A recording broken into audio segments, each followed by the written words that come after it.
All right, Keolu, thanks for coming. Appreciate you being here. Um, so I want to start this off. What are your current research interests? I know you have a lot, but maybe one or two. What's like top of mind? What are all your browser tabs open to right now? That's such a hard question. This computer is about to shut down on me because there's too much going on. But I would say chiefly really interested in a number of technologies that are converging. So my background is in genome sequencing, but genome editing, point of care research, and then a lot of tools around kind of digitally safeguarding data. So that could mean anything from, like, dare I say it, ledger systems for decentralization, or um, many kinds of kind of like computer vision or deep learning technologies to source and organize information. Hmm. So a lot of that, and then how we use all of those tools to move towards self-governance for kind of remote, inaccessible, indigenous communities. That's what I'm looking Interesting. So you're watching technology as much as you're watching science. So you're looking at the manufacturers and the tool builders as much as you are reading papers and watching scientists. Very much so. I'm very interested in seeing like what is portable and can be used in the field. In my Hmm. field, and this is kind of a newer concept or idea within genetics, because generally speaking, it requires working in said community, taking biological information away, extracting it, and then moving that away to be sequenced in some kind of laboratory now. But now we just have a whole new suite of tools that allow for analysis on the spot, on the fly, and it's pretty cool. It's pretty cool. Yeah. So are you experimenting at all with building new tools yourself, or how do you get to the cutting edge of technology? Yeah. So most of the tools I build are digital. So it's kind of like on the software side, like new Okay. way to analyze data. But that doesn't mean that I am very much into kind of manufacturing themes, ways that people are utilizing 3D printers to make, certain tools for stopgaps and things like this. Um, I love to having the opportunity to sort of prototype things for other companies, and I have some ideas for other tools that might be very interesting as well. But I haven't like got into the manufacturing aspect of things yet, although I would like to. Um, and I would do the Seiko thing, for yeah. I don't know. I've theoretically thought Yeah. about it. Yeah. So are you just following company press releases, or do you have a group on Twitter that you're following? Where do you find out about all the new stuff? Yeah, we just have like a super culty genomics technologies community. So if Okay. it's kind of like there are people that are tastemakers, and you kind Yeah. of know who the tastemakers are and whatever they're releasing or whatever they're putting on GitHub, or what, the aspects of what types of tools are emerging, what are people interested in, what kinds of conferences are happening, what are people talking about in terms of like the futurist point of view. Yeah. Um, yeah, and sometimes it's just like this untraditional recombination of two tools from totally different fields that come together. Those are the things that I keep my eyes on. You know, Interesting. yeah, I like And then that. but you're also, I'm reading a lot of your work. You've been really, I think, outspoken and ahead of your time in terms of how these tools are going to affect indigenous communities, and you also have an amazing lens on how some of the papers that are coming out now um, are interacting and involving or not indigenous communities. So how do you view like the current scientific literature? Like what's your lens on that? Yeah. I mean, I can really speak for the thing that I have an expertise in. But I would say, okay, Mm-hmm. let's focus on this new paper that came out through 23andMe, which is not an Mm-hmm. academic institution per se. They do scholarly things. They publish this Mm-hmm. paper was looking at genetic information from African communities and sort of speculating on the transatlantic slave trade. Now, from my point of view, that seems pretty controversial. It Hmm. seems like you should have uh, a handful of people that are actually Black in the author list if you're going to repatriate the history of a community. Hmm. And that didn't happen. So it sort of speaks to the philosophy that exists in human genetics. It's like we're okay with telling someone where they came from and interpreting that information without recognizing that you should have expertise from the community in which you collected that information. Hmm. So, and that can cause like a really, really easy disconnect in the biases that are baked into the every analysis, and also the sort of the impact of it and how you're not connecting these ideas. Like if you were to include the community, I can promise you the paper would be stronger, you know. Hmm. And these things, I'm just picking on that example because it was super egregious, and I'm Hmm. not the one that feels that way, but this happens a lot in human genetics, where people feel like it's okay to do that. But I think that from the future's point of view, we're probably going to look back at this point in time in the next few decades and be like, yeah, that was the definition of colonial behavior.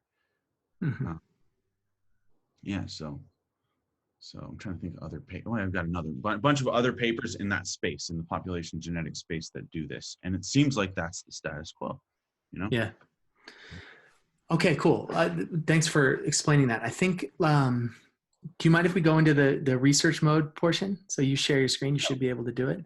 Mm-hmm. Um, because I want to see, one, how, where you get your information, and two, how you weave those um, really different stories, I think, together, right? Like this really big problem in science and this really kind of exciting cutting Yeah. edge of technology. So I want to know how those two come together.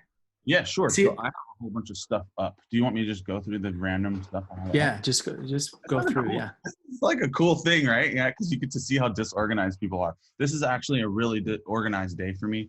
So what you're seeing is kind of random things that we've been looking at. So here is the Butterfly IQ mobile ultrasound that I was talking about. We're using these for a thyroid cancer project in Tahiti, where we're looking at the potential effects of 30 years of nuclear testing and the really high rates of thyroid, breast cancer, and lymph node cancer, leukemia.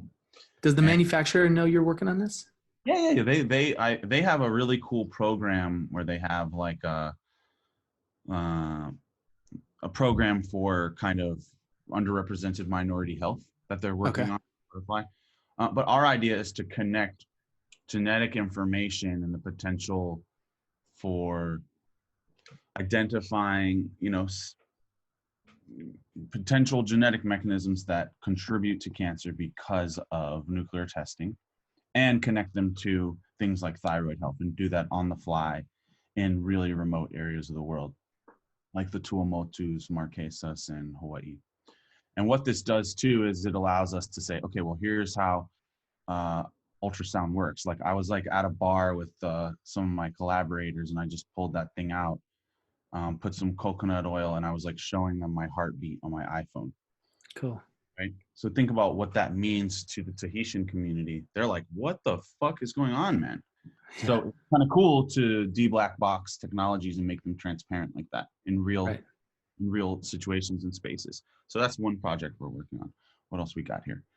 Um, this Lots of Twitter, I see. Lots of Twitter. Yeah, unfortunately, man, I apologize. We have rights, interests, and expectations, indigenous perspectives on unrestricted access to data. This I sent to someone recently. It's a paper from my friend who is a Maori colleague of mine, about this whole indigenous data sovereignty movement. It was published in Nature Reviews Genetics. Now they got some kickback on this though, because it's behind a paywall. So Mm. I'm on the paper, but like I don't think that we wrote the paper for just Indigenous people. We're trying to change the culture internally, you know? Mm-hmm. Yeah. Mm-hmm. So, I have no So idea. who does the pushback come from? The pushback comes from, I think, people that are critical of the way we share data and information in publications. Because if you're in a really remote community, you don't have access to PubMed in the same way that we do here through the University of California system, or Yeah. MIT or Stanford or UW or whatever, right? So I Yeah. think that's where people are being critical of access. Like, why write a paper about Indigenous data sovereignty if it's not accessible to Indigenous people? So, Right. but I would also just push back on that and say, this is the first time anybody's publishing any shit like this. So just let it Yeah. happen, enjoy it, let these people blaze this trail. And as we move forward and build a larger canon of literature, it will be available. Mm-hmm. So we got the Twitter, we got the mentions. Oh Lord, That's great. yeah, we got some COVID stuff. We got some COVID stuff, baby. We got the urgency of utilizing COVID-19 biospecimens for research in the heart of the global pandemic. So you've been working on I have been. COVID stuff, Yeah, we like have like a been, lot of folks. like a lot of folks. Yeah. If you got the skill set, what they say, Lend a make hand. do Yeah. when the sun shines. So Yeah. uh, we have been working a lot on different ideas around um, COVID-19 and really high rates of autoimmune disorders within minority populations. So Hmm. I was looking into something that I thought is really interesting, was this idea of the way that, like, emergency use exemptions and diagnostic technology development regulations have been relaxed over the last 5 months. Because if you Yeah. think about it, it's really the largest collection or biological overhaul in history in the last 5 months. Mhm. So it makes, like, other government initiatives like the All of Us program, where they're sampling 1 million people's genomes, look like child's play. Because how many people are getting a COVID test for the last 5 months and into the next 2 years? Lots. People are already developing new technologies like SwabSeq to literally go up your nose, test a suite of things, including sequence your genome from that same Mm. sample. So, Right. so I became a little concerned about how this is potentially violating our personal sovereignty in the collection of that information. Because you could imagine that information being banked and then come back to later in 2 years and being like, oh yeah, we just came out with the next Viagra, no big deal. But anyway, Yeah. so the point is, where's the transparency there? Like, there's no record of who's trading your genome around like a baseball card, Yeah. you know? So I just want people to be a little more. So you shared a couple of interesting papers. I'm a little curious to look under the hood. Are you guys writing those together? I see some Google Docs open, or some Yeah. Notion or Zotero. How are you guys writing these things together? So one of the platforms I really love, and this is new, Yeah. and it's called Notion.so. Yep. Yep. Yeah. Yeah. Definitely. My MIT buddies showed me. And we are working on this, our Indigenous Futures Lab. This is all new. These are very in the creative process about, like, how we throw stuff down on our vision board before we begin writing. So we'll take, like, ideas that we think are interesting. So we're really interested in climate refugee health, climate Okay. crisis health. Like, Mm-hmm. what types of neglected tropical diseases are going to reemerge as more human beings are made on planet Earth and the number of habitable places for us to live decreases, Mm-hmm. right? What's going to happen? What types of, can we predict and prevent and personalize certain health issues that are going to emerge? So Mm-hmm. we're thinking about nomadic shelters. We're thinking about, post-settlement futures. And we have a lot of these different ideas on here about this, about UN rulings on climate change and what to do with defunct oil rigs. Could they be converted into new places to put climate refugees from places where they're homelands are not going to exist in the future because of rising sea levels. Interesting. So yeah, So, it's pretty, so your vision board is actually pretty visual here. So you yes. guys are, so it's almost like there's there's almost like an aspect of science fiction Mm, happening here where you guys are trying to picture the future before you study it. brother, that I think is the key to success. Like, if you want to be a futurist, you have to think about what the future looks like. And we borrow ideas from everybody. It's not like that. I mean, I read a lot of sci-fi, and I take like what could actually be possible. It's not like I'm being like, hey, we're developing this time machine. You know what I mean? Yeah. But I mean, other ideas about how we occupy, refurbish, and indigenize things, and how we think about things. I really love these drone ports that are being set up in different parts of Rwanda by Hmm. a company. God, what's John's company called? Zipline? Zipline. Yeah, Zipline. I was really inspired by that because I was like, oh, what if we can set up like relay networks of stuff for provisions and things like this? And, what if we converted an aircraft carrier into an island for people, and Hmm. we, made it sustainable and beautiful and had catchment systems and I don't know what else. And we have little miniature drone ports that are around there that can be used to deliver medicine and whatnot and other things. Like, I'm just trying to imagine a future for climate refugees that where they're able to be happy and healthy and maintain their rituals and their culture. Hmm. So yeah. So we're just looking into that stuff, other stuff. Oh man, I live now in Southern California, and in Del Mar, there is this area that used to be a Zeppelin airport hangar. It's Wow. now, a lot of it's been converted into like ranch land, and like really, really rich people live there. But I feel like these types of aircrafts are going to make a comeback, baby. I keep hearing that. I I want know, to see it. I know, they're so cool. Yeah, obviously we already know about the stuff going on at Google X. Yeah. Other ideas about different structures. I mean, we're just playing with other stuff. I read a really good book recently called Delta V, and it was Hmm. all about cislunar orbit mining. And I think that's going to be the next form of colonialism. Hmm. So, going to be extracting resources from, you know, comets and asteroids and so on and so forth. So we just have, that's just one of the ideas for nomadic shelters. And I could go through the other ones, but So they're, do these, so you guys are, and who is the Indigenous Futures Lab? Can you talk a little bit about the group yeah, here? Who's uh, that? Who's in it? it's a new collective, and we're just Cool. really thinking about a lot of ideas. We're actually involving a number of people in that. And So will yeah, the outcome, so the ideas will go to proposals. You'll start shaping them into some kind of written form. Then you'll try and get funding. And then will the goal be to make stuff? Will the goal be to publish papers? no, no, no, no, no, no. The goal is to actually create an Indigenous Futures Institute. Nice. So yeah, so a totally independent standalone thing. At that point, I think it would be really fun. But I mean, we just have so much stuff. You just don't know what to invest everything in. But some of them are ideas like the ones that I've showed around climate, refugee health. Some of them have to do with designing digital technologies for identifying illicit networks of trade of ancient remains on Instagram. Like, there's so much shit. There's the indigenous data sovereignty stuff. There's like IP think tank stuff.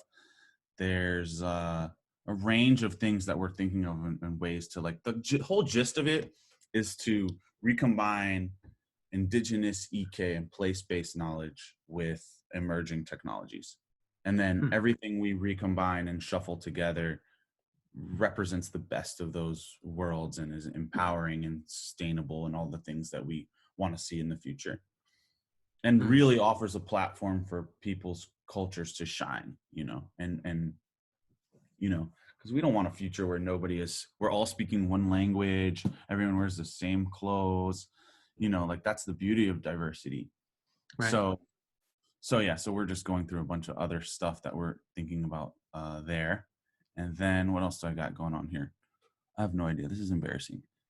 Um, Here's another paper. This is an archaeology paper. Are you on Permanent. it? No, I'm not on it. I was just reading it. Okay. Permanent human occupation of the Central Tibetan Plateau. I got into an argument with somebody. Actually, this is petty. I'm petty as shit. They're like, people have been living in Peru for 2,000 years. And I was like, fuck no, they've been living there longer than that. Let me dig into this. So that's why this paper's up. Got it.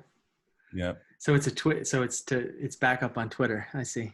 Yep. Here's another paper that is a Neanderthal sodium channel increases pain sensitivity in present day humans. So I was looking into like, what are the Neanderthal contributions to the human genome, i.e. introgression. I was teaching Mm-hmm. a class, the first one in the UC system for ancient genomics for undergrads here. And this paper I had reviewed, am I allowed to say that? I don't know. Anyway, but I think it's a really cool idea. They're functionally testing mutations with something called an overexpression system, and they're Hmm. using frog eggs to do it. Interesting. Uh-huh.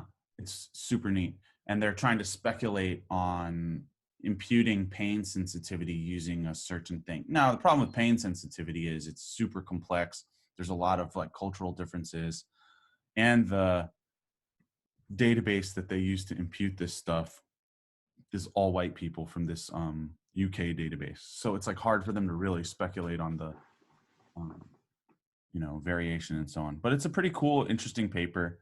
And I think Hmm. like what you're gonna see emerge from this is people are going to begin to functionally investigate Neanderthal mutation in other cell models. So like we're already reverse engineering mutations into brain organoids using CRISPR-Cas9 base editing and things like this Mm-hmm. to understand what Neanderthal mutations do, because you can speculate from the point of view of like inference or imputation, but it's not the same thing as creating what we call isogenic cell lines. Mm-hmm. So, yeah, so that's more of the genome editing kind of aspect of it. And then what else do we have here? A little bit of narcissism. Yeah. I was enjoying the fact that this paper that I published was in the um, New England Journal of Medicine, and I was sending it to a lot of people, not for So self-promotion purposes, but just to share. yeah, But sure. also, But no. maybe like a quick overview of this paper and why you felt like you needed to write it and put it there.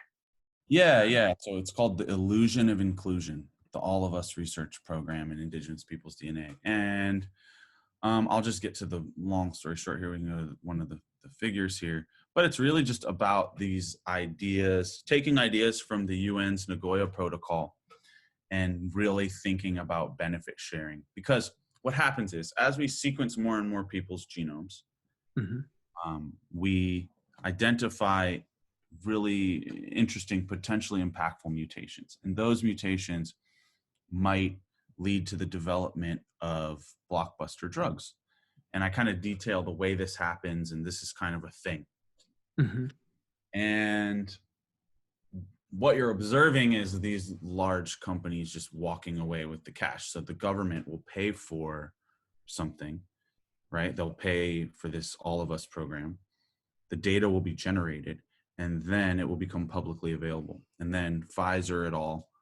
Will kind of acquire the data and kind of take it over the goal line and use that and aggregate that data with data they've already generated, use that to model and basically zero in and develop new blockbuster drugs. I mean, not all the time, but if you think mhm. about it from the point of view of like this is a very extractive process, it's Yeah. very similar to diamond mining or oil mining or this. And the proceeds, the profits, they go to a handful of people. Mhm, So I'm focusing on these ideas around equitable benefit sharing. It's like if you know that big pharma is a $1 trillion industry with a capital T, mhm, who needs all that money? Why can't 5% of those proceeds go back into the communities in which the genetic mutation that was given to them via natural selection because of mhm. their diaspora and their migratory journey to the Yeah. top of the Himalayas or to a remote island in, Right. Polynesia? And we're finding that we're no different than Darwin's finches. And we Mhm, have these incredible signatures of natural selection that are a treasure trove of of value, then why aren't our communities getting a cut? And then I present a Yeah. number of models that could be used to think about equitable benefit sharing in Yeah. indigenous communities. So I'll that tell you, fit. Uh-huh. it's a really great article that you've written, and I've been following your work on this, and I will continue to follow it closely because, I'm looking at it from a conservation perspective too. Mm. We make a lot of arguments about some of the pharmaceutical benefits laying weight in the ocean for us, and that's a great argument for conservation, but it also doesn't necessarily translate to the to conservation. And I think we have to figure out a way to make sure that it ties back to conservation for both the places and the people in the communities who live there and interact with the ocean. So anyways, I'm following it closely. I think it's great. Yeah, I totally agree with you. I mean, I borrowed so many ideas from the conservation field for this paper. Hmm. The whole idea of cultural and social sustainability is derivative of any other form of sustainability. And clearly, when we engage in setting up a new diamond mine in Botswana, there are consequences to that. Or if we want to extract more buckets of oil, barrels of oil, there are consequences to that. And then the way we process them, because there's so many parallels. It's like the physical extraction of something from the earth is one problem, and then the way you refine it is another problem, and then the way people process that resource in a Mm-hmm. combustion engine is problematic, right? So it's the same thing with genetics. It's like the way the information is acquired is problematic. The way that it is generated and shared and commodified and doesn't really serve the communities that it's come from, because that's the biggest indictment or audit of all. It's like we've been engaged in human genetics and human genetic research broadly since 2001 with the advent of the Human Genome Project. And Mm-hmm. I challenge anyone to show me up front really how this stuff has increased the quality of minority people's lives in this country. I mean, you can make Mm. the argument for like really rare Mendelian disorders and diseases, but for common complex disease, I mean, when I write a grant and I promise that this is going to reduce health disparities in a community, do I really believe that? Is that really the number one priority? Or is Mm. clean water a priority? Mm. Is removing food deserts a priority? Thinking about the highest rates of suicide in America, depression, mental Mm. health, anxiety. Like, we have so many fucking issues that to say that depression is innate in the genome and not recognize all of these colonial systems that are contributing to something like type 2 diabetes is fucking shameful. And Mm. then for that information to just get converted into a blockbuster drug and we don't get anything out of it, I'm not here for that. Mm. I'm not here for Yeah. that. Right. Yeah. It's important questions for sure. Cool. All right. Well, thanks for the tour. That was really interesting. I loved getting a view into how you're doing it. So the last question I want to ask you is the one I ask everyone is I know you have a number, but if you had to pick kind of one or two, what are your ideas to make science better? The big grand endeavor. Hmm. Where do we even start, Lord? Uh, um, I think like the thing that we talked about initially is really important to me. Be this idea about the contrasts of philosophies. Like, if we want to go there first, let's just like frame it, because there's revolutionary science and actively disrupting and paradigm shifting, like setting out to do that every day. You wake up, you have your cup of coffee, and you're like, my intention is this. Or the other side of that, the Karl Popper side, is just this regular science, this maintenance science. And those two philosophies, they pander towards different things, right? um I think that we need to actively disrupt more in the ways that we design experiments, in the places that we get money from, the ideas that we have.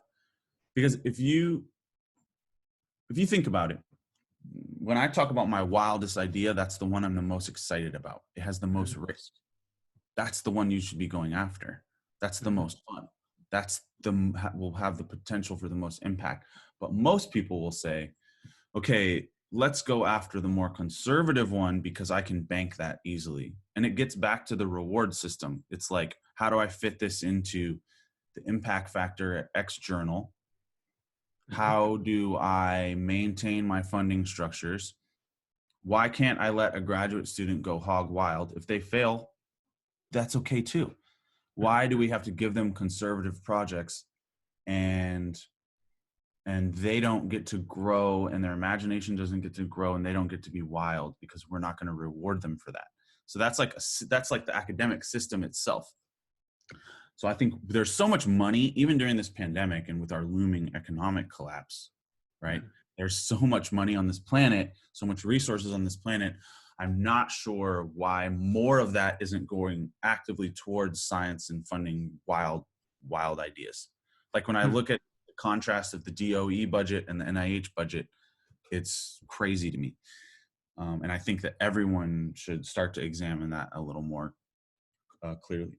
Then the other kind of philosophical idea, and we talked about this, it's like, why are we we're creating divisions and lines between a number of epistemologies, and it's really dangerous. One is the STEM or STEAM fields, and then the art and design fields. Clearly, they're not fucking separate. So stop trying to separate them. They're Mhm. not separate. The creative processes and ideas that you have in one avenue are going to reflect another one. They're going to synergistically boost those ideas and the impact of it to a different level. And then this is my another one that I think is really important is this idea of hierarchical knowledge. We need to destroy that. Mhm. We need to destroy that. This idea that like there's like indigenous science and that like my ancestors utilizing the celestial sphere at night and you know bird migration patterns and wind and weather and these types of metadata wasn't the scientific method, that it wasn't hypothesis building, that it's different than Western science. It's not. They're the same thing. Don't try to create hierarchical planes where you put one form of science above the other. It's all inquiry, it's all observation, it's all hypothesis building, it's all pattern recognition. That's what we do as a species. So I feel like that idea of hierarchically, we need to shatter that idea too. So Mhm. shatter that. So shatter this idea that design and art are different than science and inquiry, because they're not. They're the same thing. So Mhm. stop doing that. That shit's embarrassing. If I hear Mhm. another person say STEM fields again, I'm going to lose my shit. And then this idea of prioritizing one type of knowledge versus another and creating hierarchical planes is not helping anyone. It's actually reinforcing racist norms. So, I mean, just philosophically, those are ways that I would want to do science better. Mhm. Yeah. I Awesome. mean, yeah, yeah, yeah. That's all I got, man. I love it. It was really, really great. You know, it's interesting because I had a conversation, previous conversation was about citizen science, and there was kind of this debate of should we call it citizen science or should we call it community science? Why don't we just call it science? You know, Yeah. that's what they were saying. So that really resonates. Well, thank you so much for your time and the tour and all the insight and information. I enjoyed it, and I look forward to talking to you again soon. Yeah, man. I mean, and I'll leave with this anecdote from Miles Davis. Miles Davis always said, "Don't try to put me in a category. I don't believe in categories." It's like we just make music, you know? We I just make love it. yeah. All right, take care. All right, see ya.